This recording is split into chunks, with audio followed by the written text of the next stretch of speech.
2010 April 4 Koraput ଜିଲ୍ଲା ବୈପାରିଗୁଡାର ମାଟିରେ ଲେଖିଥିଲା ଜଣେ ସାହସୀ ଯୋଦ୍ଧାଙ୍କ ତ୍ୟାଗ।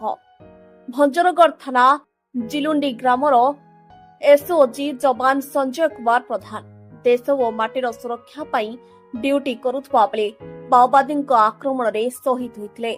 ସଞ୍ଜୟ କେବଳ ଜଣେ ପୋଲିସ ଯବାନ ନୁହେଁ, ସେ ଥିଲେ ଗଞ୍ଜାମ ଜିଲ୍ଲା ଘୁମୁସର ମାଟିର ଗର୍ବ ଗୌରବ, ଜିଲୁଣ୍ଡି ଗ୍ରାମର ଅଭିମାନ। ନିଜ ପରିବାର, ନିଜ ଗ୍ରାମ, ନିଜ ସ୍ୱପ୍ନକୁ ପଛରେ ରଖି ସେ ଧରିଥିଲେ ଦେଶ ସେବାର ପଥ। ତାଙ୍କର ଏହି ତ୍ୟାଗ ଆଜି ମଧ୍ୟ ପ୍ରତ୍ୟେକ ଯୁବକକୁ ସାହସ, ଦେଶ ପ୍ରେମ, କର୍ତ୍ତବ୍ୟ ଶିକ୍ଷା ଦେଉଛୁ।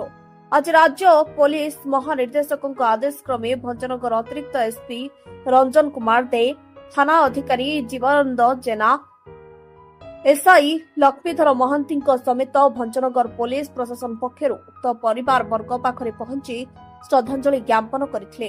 ଏଥିସହିତ ଉକ୍ତ ପରିବାର ବର୍ଗଙ୍କ ସହ ଆଲୋଚନା କରିଥିବା ବେଳେ ଶହୀଦଙ୍କ ପିତା ମାତାଙ୍କ ସୁବିଧା ସୁଯୋଗ ଉପରେ ପୋଲିସ ପ୍ରଶାସନ ଆଲୋଚନା କରିଥିବା ଜଣାପଡ଼ିଛି। ତାଙ୍କର এই শহীদ দিবস উপলক্ষে ତାଙ୍କ ଅମରାତ୍ମାଙ୍କୁ ସଦ୍ଗତି ପାଇଁ ଆମେ ତାଙ୍କ ଘରକୁ ଆଜି ଆସିଥିଲୁ। ମୁଁ ଆଡିସନାଲ ଏସପି ରଞ୍ଜନ ଦେ ଏବଂ ଆଇଏସି ଭଞ୍ଜନଗର ତଥା ଆମ ପୁଲିସ ଷ୍ଟାଫ୍ ଆସିଥିଲି ଏବଂ ତାଙ୍କର ଯେଉଁ ଅମରାତ୍ମା ଶହୀଦ ପାଇଁ ତାଙ୍କର ସଦ୍ଗତି ପାଇଁ ଏବଂ ତାଙ୍କର ଘର ବାପା ଅଛନ୍ତି ଏବଂ ତାଙ୍କର ଭାଇମାନେ ଅଛନ୍ତି, ତାଙ୍କ କଥା କ'ଣ ବୁଝିବା ପାଇଁ ଆସିଥିଲୁ ଏବଂ ତାଙ୍କ ସହିତ ମାନେ ସରକାର ନିର୍ଦ୍ଦେଶ ତଥା ଡିଜି ସାହେବଙ୍କର ନିର୍ଦ୍ଦେଶ ଯୋଗୁଁ ଆମେ ଏଠି ଆସିଥିଲୁ ଏବଂ ଆସି ତାଙ୍କୁ ସମ୍ବର୍ଦ୍ଧନା ଜ୍ଞାପନ କରୁ। 2010ରେ ଶହୀଦ ହେଇଥିଲେ। ମୁଁ ତ ବହୁତ ଦୁଃଖ କଷ୍ଟ ଲୋକ, ପିଲାମାନେ ବହୁତ କଷ୍ଟ ମୁଁ ପଢ଼ାପଢ଼ି କରିଥିଲି। ସିଏ ବହୁତ ଚେଷ୍ଟା କଲା ମୁଁ କିନ୍ତୁ ବାପା ମାଆକୁ ବଞ୍ଚେଇ ରଖିବି ବୋଲିକିରି ଚାକିରି ପାଇଲା। ସେ 3-4 ବର୍ଷ ପରେ ତାର ଶହୀଦ ହେଇଗଲେ। ତାପରେ ସିଏ ଭଲ ଭାବେ ଚଳିବା ସମୟରେ ସେ ଶହୀଦ ହେଇଗଲେ। ତାପରେ ଆମର ସେ ଆଉ 13 ବର୍ଷ ଖଣ୍ଡେ ଚାକିରି କରିଛି। 13 ବର୍ଷ ପରେ ମା ଚାଲିଗଲେ। 2 ବର୍ଷ ହେଲା ସେ ପୁଅର ଚିନ୍ତାରେ ମା ଚାଲିଗଲେ।